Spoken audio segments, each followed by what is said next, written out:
February 5th, ESPN, Jose Pedraza versus Jose Ramirez, Junior Welterweight Showdown.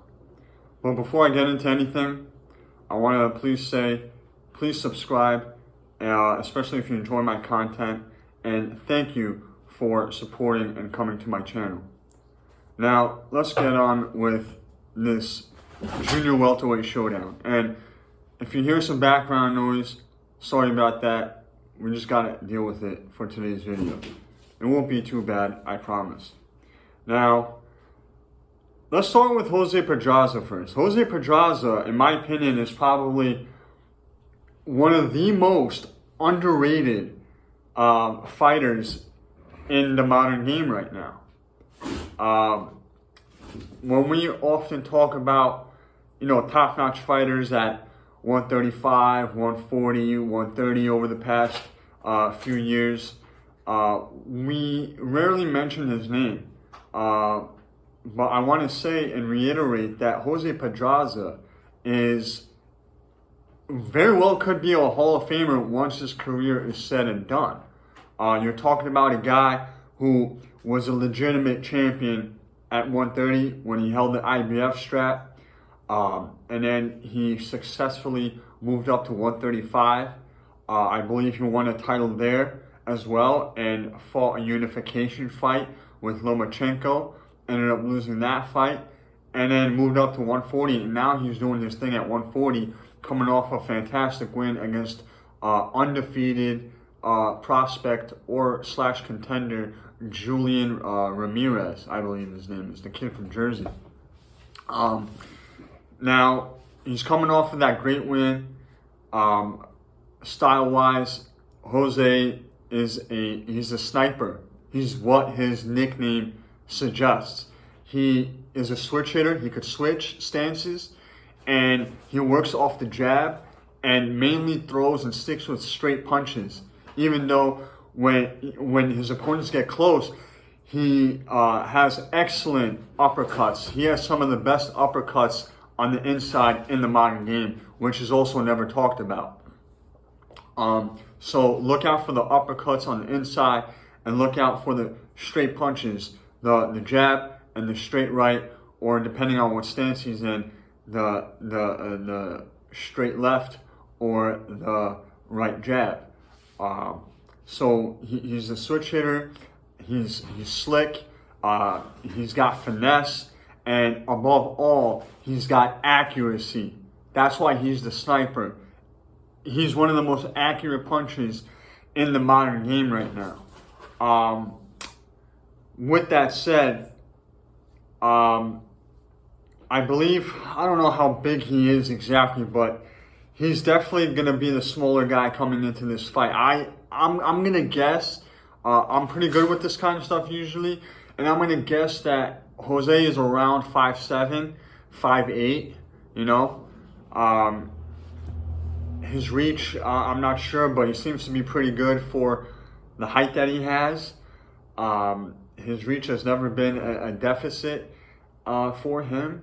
But one thing we could count on is none of that will matter going into this fight, and none of that will be an advantage going into this fight, because the truth is he's fighting a Jose Ramirez who not only is the unified 140-pound champion, but he's also naturally much bigger, and he's a guy that could easily be fighting at 154 if he really wanted to. Jose Ramirez probably walks around at 200 pounds, okay? I wouldn't be surprised if he did. That's basically what I'm saying. He's about 6'1", 6'2", 6 feet at the shortest. 6 feet at the shortest. I don't care what BoxRec says. And he's got a long reach to go along with that as well. On top of that, he's physically gifted in the sense that he's durable. So even if he wasn't the naturally bigger guy, he would still be the more durable guy. Jose is extremely durable. He's the kind of fighter that could walk through punches throughout the whole fight, not just a few rounds or a few times. We're talking about a guy that can walk through punches the whole fight. And not that his defense is bad. I'm just saying his body could take that. He's got good defense to go along with that as well, which makes matters even worse for Jose Pedraza. For a pressure fighter, for a volume puncher like himself, Jose has good defense. He does get hit a lot, but that's due to the style and the manner in which he fights. So he's naturally the much bigger guy. He's always been fighting at 140. Like I said, he is big enough to go 154. He's a naturally bigger guy than James Kirkland. James Kirkland was just fighting at 160 last time I checked. You know what I'm saying? So that gives you an idea of how big this guy really is. He's got very good fundamentals to go along with that, and he's also a U.S. Olympian. He was trained by Freddie Roach when he first turned pro. He got all that awesome sparring at Wildcard back in the day. He won his first title with Freddie Roach against Amir Imam, the WBC 140-pound title at in the theater at Madison Square Garden, which I actually was at. What else? Just a mentally also very tough kid. He's not just durable, he's not just physically big, but mentally he's also got it. A very tough guy. Again, throws a lot of punches and bunches. He's always working. He's coming forward and he's always working. Great conditioning. Very well-conditioned athlete. I will actually go as far as to say that he is the most well-conditioned athlete at RGBA right now and ever. There has never been a fighter as well conditioned as Jose Ramirez coming out of the RGBA gym. Now and in the past. Better conditioned than Brandon Rios, better conditioned than Mikey Garcia ever was, better conditioned than Marcos Maidana, better conditioned than Virgil Ortiz. His conditioning is second to none coming out of that gym, and that's saying a lot because that gym has been around for a very long time now, and a lot of fighters have come out of that gym. Now let's move on to the prediction. Again, I want to reiterate before I say the prediction: Jose Pedraza, one of the most underrated fighters in the game today. He's done excellent work in 3 divisions now, has been champion in 2 of them. And he's trying to become a champion at 140. Now, the winner of this almost will be guaranteed a title shot just because of the status of both of them.